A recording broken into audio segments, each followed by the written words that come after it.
ഇന്ന് നമ്മൾ ഒരു ന്യൂസാണ് കാണാൻ പോകുന്നത്. ന്യൂസ് കേട്ട് കഴിഞ്ഞാൽ നിങ്ങൾ തീർച്ചയായിട്ടും ചിരിക്കും. ശിവലിംഗം. നോർത്ത് ഇന്ത്യൻ സംഘികളൊക്കെ മുസ്ലിംസിന്റെ സ്ഥലത്തും പള്ളികളിലും ശിവലിംഗം ഉണ്ട് എന്ന് പറഞ്ഞുകൊണ്ട് പ്രശ്നം ഉണ്ടാക്കുന്നത് നിങ്ങൾ കണ്ടിട്ടുണ്ടാവും. പക്ഷേ ഈ ഒരു ന്യൂസിന് കുറച്ചുകൂടി വ്യത്യാസമുണ്ട്. കാരണം കേരളത്തിൽ ശിവലിംഗം കണ്ടെത്തിയത് മുസ്ലിംസിന്റെ പള്ളിയിലോ പറമ്പിലോ അല്ല, ക്രിസ്ത്യാനികളുടെ പറമ്പിലാണ്. മുസ്ലിംസിന്റെ പള്ളിയിലും പറമ്പിലും ശിവലിംഗം ഉണ്ടെന്ന് പറഞ്ഞുകൊണ്ട് സംഘികൾ പ്രശ്നം ഉണ്ടാക്കുമ്പോൾ ഇവിടെയുള്ള ക്രിസ്ത്യാനികളൊക്കെ വിചാരിച്ചു അത് മുസ്ലിംസിന്റെ സ്ഥലത്തല്ലേ, നമുക്കൊന്നും ബാധിക്കാൻ പോകുന്നില്ലെന്ന്. കേരളത്തിലെത്തിയപ്പോൾ കഥ മാറി. ക്രിസ്ത്യൻസിന്റെ സ്ഥലത്താണ് ശിവലിംഗം കണ്ടെത്തിയത്. അപ്പം നമുക്ക് ഇന്ന് ഇതിനെക്കുറിച്ച് കൂടുതലായിട്ട് അറിയാൻ വേണ്ടി ഒരു ന്യൂസ് കാണാനുണ്ട്.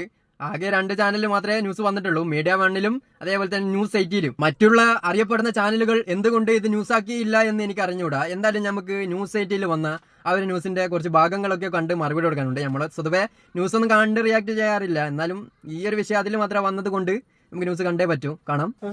പാലാ ബിഷപ്പ് ഹൌസിന് കീഴിലുള്ള സ്ഥലത്ത് ക്ഷേത്രാവശിഷ്ടങ്ങളും ശിവലിംഗവും കണ്ടെത്തിയെന്ന അവകാശവാദവുമായി വെള്ളാപ്പാട് ഭഗവതി ക്ഷേത്ര കമ്മിറ്റി രംഗത്തെത്തി. നിങ്ങൾ തന്നെ ഒന്ന് ചിന്തിച്ചു നോക്ക്. ഈ ശിവലിംഗമൊക്കെ മണ്ണിനടിയിൽ എങ്ങനെയാണ് ആവുന്നത്? അതിനെ പരിചരിക്കാൻ ആളില്ലാത്തത് കൊണ്ട് അല്ലേ? നിങ്ങൾ തന്നെ ഒന്ന് ആലോചിച്ച് നോക്ക്. പണ്ടത്തെ ആൾക്കാർക്കൊന്നും ശിവനോട് താല്പര്യമില്ലേ? ശിവനോട് താല്പര്യമുണ്ടെങ്കിൽ ശിവന്റെ ലിംഗമൊന്നും മണ്ണിനടിയിലാവില്ല. അതുകൊണ്ടാണ് ഞാൻ ചോദിച്ചത്. ഇവിടെയുള്ള സംഘികൾക്ക് അറിയാവുമെങ്കിൽ തീർച്ചയായിട്ടും ഒന്ന് പറഞ്ഞുതരാം, എന്തുകൊണ്ടാണ് ശിവന്റെ ലിംഗം മണ്ണിനടിയിലായി പോയത്?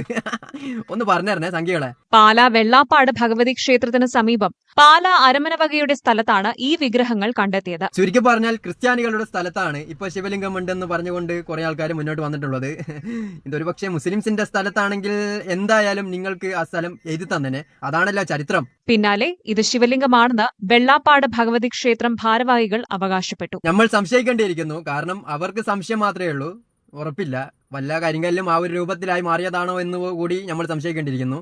കണ്ടെത്തിയ വിഗ്രഹങ്ങൾ ശിവലിംഗവും പാർവതി വിഗ്രഹവുമാണെന്നും വിഗ്രഹത്തിന് നൂറ്റാണ്ടുകൾ പഴക്കമുണ്ടെന്നും സ്ഥലം സന്ദർശിച്ച് വെള്ളാപ്പാട് ഭഗവതി ക്ഷേത്രം മേൽശാന്തി, ആ അമ്പലത്തിലുള്ള മേൽശാന്തി ജിയോളജിക്കൽ വകുപ്പിൽ കുറച്ചു കാലം പണിയെടുത്തിരുന്നു. അതുകൊണ്ടാണ് കറക്റ്റായിട്ട് പറഞ്ഞത്. ഈ 2 കല്ലും ശിവന്റെതും പാർവതിയുടെയും കല്ലാണെന്ന് പറഞ്ഞിട്ടുണ്ടെങ്കിൽ തീർച്ചയായിട്ടും ഞാൻ പറഞ്ഞത് തന്നെയായിരിക്കും സംഭവം. എന്താ പറയാനല്ലേ? ഒന്ന് ആലോചിച്ച് നോക്ക്. വായി തോന്നുന്നതൊക്കെ വിളിച്ചു പറയുന്ന കുറെ മേൽശാന്തിമാരൊക്കെ ഉണ്ടാണ് നമ്മുടെ നാട്ടില്. അപമാനക്കേടാക്കല്ലേ? അവരൊക്കെ വന്ന് പരിശോധിക്കണം, എന്നാലേ മനസ്സിലാവൂ ഇത് ശിവന്റെ ലിംഗമാണോ അല്ലെങ്കിൽ പാർവതിയുടെ കല്ലാണോ എന്നൊക്കെ. അല്ലാതെ നിങ്ങൾ വായിൽ തോന്നുന്നത് വിളിച്ചു പറയാണ്. 100 നൂറ്റാണ്ടുകളോളം അല്ലേ, നൂറ്റാണ്ടുകളോളം പഴക്കമുള്ള കല്ലാണെന്നാണ് മേൽശാന്തി പറയുന്നത്. മേൽശാന്തി ചിരിപ്പിക്കല്ലേ. ഇവിടെ പ്രത്യേക പൂജയും പ്രാർത്ഥനകളും നടത്തി. ആ മനസ്സ് നിങ്ങൾ ആരും കാണാതെ പോകരുത്. ആരാന്റെ പറമ്പിൽ നിന്ന് 2 കല്ല് കിട്ടിയപ്പോൾ അവിടെ പൂജയും വഴിപാടും നടത്താൻ കാണിച്ച മനസ്സുണ്ടല്ലോ, അത് നിങ്ങൾ ആരും കാണാതെ പോകരുത്. നമുക്ക് ആ പൂജ ഒന്ന് കണ്ടുനോക്കാം. ചിരിക്കരുതേ. ഓം നമഃ ശിവായ, ഓം നമഃ ശിവായ, ഓം നമഃ ശിവായ. അതൊന്നും നമ്മൾ കുറ്റം പറയില്ലടാ, കാരണം അത് അവരുടെ ഒരു വിശ്വാസപരമായിട്ടുള്ള സംഭവമാണ്. അതൊന്നും പറഞ്ഞ് നമ്മൾ കളിയാക്കേണ്ട ആവശ്യമില്ല. എന്നാലും ആരാമാറ പറമ്പിൽ കയറിയിട്ട് ഇങ്ങനത്തെ പരിപാടി ചെയ്യുന്ന പരിപാടി മോശമായി പേട്ടാ. ആ അതുകൂടെ ഇതിനെക്കുറിച്ച് അറിവുള്ള ഒരു ആള് പറയുന്നുണ്ട്, ഇത് ശിവലിംഗം തന്നെയാണ്, നൂറ്റാണ്ടുകളോളം പഴക്കമുണ്ട്. ആ വാക്കുകളൊന്ന് കേട്ടു നോക്കാം. ഇദ്ദേഹത്തിനോട് എനിക്ക് ചോദിക്കാൻ കുറച്ച് വാക്കുകളുണ്ട്, അത് ഞാൻ വീഡിയോ കണ്ടുകൊണ്ട് നിൽക്കുമ്പോൾ ചോദിച്ചോളാം. ഒരു 100-200 വർഷങ്ങളോളം പഴക്കമുള്ള ഒരു ക്ഷേത്രമാണ്. തണ്ടലത്ത് മഹാദേവ ക്ഷേത്രം എന്നാണ് ഈ ക്ഷേത്രം അറിയപ്പെട്ടിരുന്നത്. 100-200 വർഷങ്ങൾക്ക് മുൻപ് അങ്ങനെ ഒരു ക്ഷേത്രം അവിടെ സ്ഥിതി ചെയ്തിട്ടുണ്ട് എന്ന് കണ്ടതുപോലെയാണ് ഇയാൾ പറയുന്നത്. എന്താ പറയുന്നത്? നിങ്ങൾ കണ്ടതുപോലെയല്ലേ പറയുന്നത്? കേട്ടറിയല്ലേ ഇതല്ലോ, അല്ലാതെ കണ്ടിട്ടറിയുന്നതൊന്നല്ലോ. അപ്പൊ കേട്ടറിയുന്നത് വിശ്വസിക്കാൻ പാടില്ല എന്ന് വിശ്വസിക്കുന്ന ആളാണ് ഞാൻ. ഒരു 100 വർഷം മുമ്പ് വരെ ഇവിടെ ഒരു തറയുണ്ടായിരുന്നു. അവിടെ ഒരു മഹാദേവന് ആരാധനയൊക്കെ നടത്തിയിരുന്നു ആളുകൾ. ഇയാൾ കണ്ടിട്ടുണ്ടടാ, 100 വർഷങ്ങൾക്ക് മുൻപ് അവിടെ ഒരു തറയുണ്ടായിരുന്നു, ശിവനെ ആരാധിച്ചിരുന്നു എന്നാണ് ഇയാൾ പറയുന്നത്. ഇയാൾ കണ്ടതാണ്, അതുകൊണ്ടാണ് ഇങ്ങനെ പറയുന്നത്. വ്യക്തമായിട്ട് പറഞ്ഞിട്ടുണ്ട് അവിടെ ആരാധിക്കുന്നുണ്ടെന്ന്. ആ ഒരു പറമ്പ് എങ്ങനെയാണ് ക്രിസ്ത്യാനികളുടെ കയ്യിലെത്തിയതെന്ന് കൂടി ഇയാൾ പറയുന്നുണ്ട്, അതുകൂടി ഒന്ന് കേൾക്കാം. ഈ ക്ഷേത്രം നശിച്ചുപോയി. ഈ ക്ഷേത്രത്തിന് ചുറ്റുമുള്ള സ്ഥലങ്ങൾ ഓരോ കുടുംബങ്ങൾ പാട്ടത്തിനെടുത്തിരിക്കുമായിരുന്നു. ഈ ഇല്ലക്കാരും പോയി ക്ഷേത്രവും നശിച്ചപ്പോൾ ഈ മറ്റ് പാട്ടത്തിനെടുത്ത കുടുംബങ്ങൾ ഈ ക്ഷേത്രഭൂമി കയ്യേറി. അപ്പോൾ കയ്യേറ്റ ഭൂമിയാണെന്നാണ് പറഞ്ഞുകൊണ്ട് വന്നത്. ക്രിസ്ത്യാനികൾ ഇപ്പോൾ ശിവന്റെ ലിംഗം കണ്ടെത്തിയെന്ന് പറയുന്ന സ്ഥലം കയ്യേറിയതെന്നാണ് ഇയാൾ പറയുന്നത്.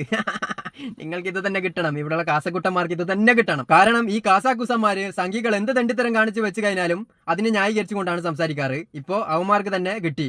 അതായത് ക്രിസ്ത്യാനികൾ കയ്യേറിയ ഭൂമിയാണെന്നല്ല പറഞ്ഞത്. അപ്പോൾ ആരായി?